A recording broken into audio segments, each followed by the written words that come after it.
Have you ever wondered, what if our whole story, our entire evolution, didn't happen on land? What if it happened underwater? That's the rabbit hole we're diving into today. We're going to explore that amazing what if, but then we're going to crash right into the hard reality of how we actually treat the ocean. Okay, so really try to picture it.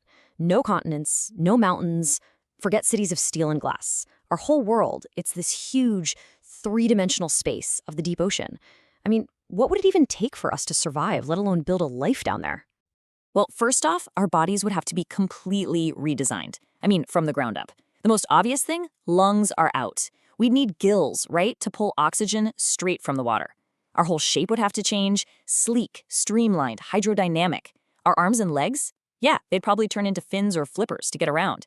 And our bones, which are super dense now, they'd have to get lighter to help us float. Our eyes would need this awesome built-in goggle, a nictitating membrane, basically a third eyelid, to protect them from salt and all the gunk in the water. And our skin? Whoa, it would change big time. Maybe we'd have mucus glands for protection, or even develop something wild, like electroreception, sensing electrical fields, just like sharks do. You know, this isn't all just sci-fi.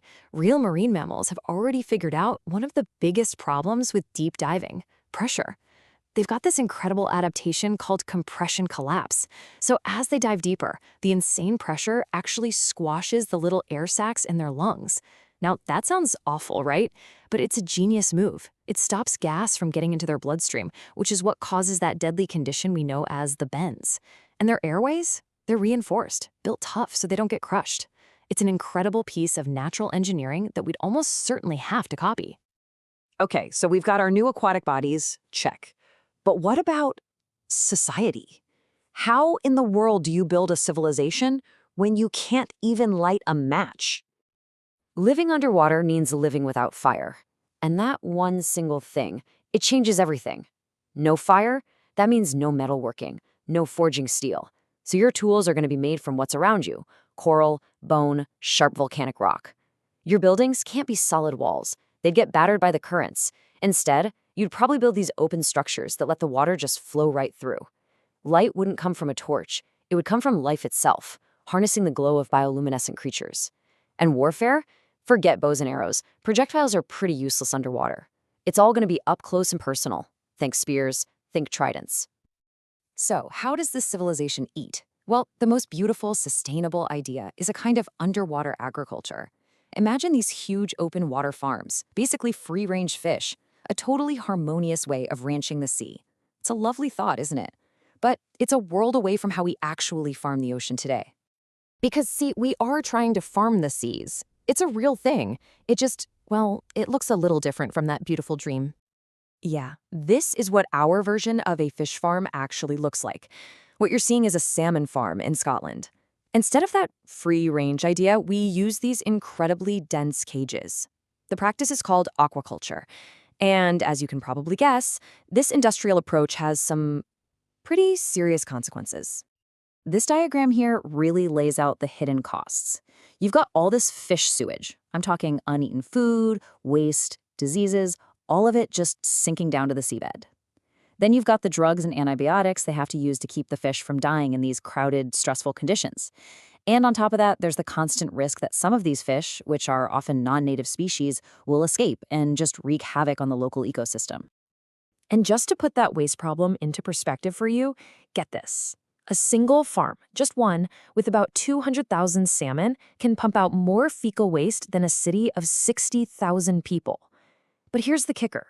Unlike a city's waste, which gets treated, this is all just dumped directly into the ocean, completely untreated. And it's not like we're just creating food out of thin air. For a fish like salmon, which eats other fish, we have to go out and catch tons of smaller wild fish. We grind them up into fish meal and oil, and then we feed that to the farmed fish. There's a name for this. It's called the fish-in, fish-out ratio, and it's pretty shocking. It can take nearly 5 pounds of wild-caught fish just to produce 1 pound of farmed salmon. Think about that. We're literally emptying the ocean of small fish just to feed the fish that we want to eat. But farming isn't the only way we're pushing into the deep. There's another huge frontier opening up, and this one is driven by our hunger for resources back here on land. I'm talking about deep-sea mining. So the ocean floor is this weirdly complex legal patchwork. A country basically controls the seabed right off its coast in what's called its exclusive economic zone, or EEZ. But once you get out beyond that, you're in what's called the area. This is the international seabed. And according to the UN, this whole area and all its mineral resources are considered the common heritage of mankind. There's a group that manages it called the International Seabed Authority. And here's where it gets tricky. The ISA has been giving out licenses for exploration, basically letting companies go look and see what's down there. But the actual rules for commercial exploitation, for the mining itself, they're still being figured out. So we're in this massive legal gray area, and that creates a ton of risk for the companies and, more importantly, for the environment. The process itself is just a huge technological challenge. First, you've got exploration, using these remotely operated vehicles, ROVs, to map everything out. Then you send in the big guns, these giant machines. They're basically underwater tractors that scrape up these mineral-rich nodules or just grind up the seafloor. All that stuff then gets pumped up a gigantic pipe. We're talking thousands of meters to a ship on the surface. And only then do they separate out the valuable minerals. And just let this sink in. We are planning to do all of this in a place we barely understand. The deep sea is the largest ecosystem on our planet, and it's also the least explored. Scientists think there could be as many as 10 million species living down there, most of which we have never even laid eyes on. We are literally on the verge of completely transforming an environment before we even know what's there. So this all brings us to a pretty stark comparison, doesn't it? The dream of what an underwater future could be versus the reality of what we're actually creating. The dream was about living in harmony with the ocean, becoming children of the deep.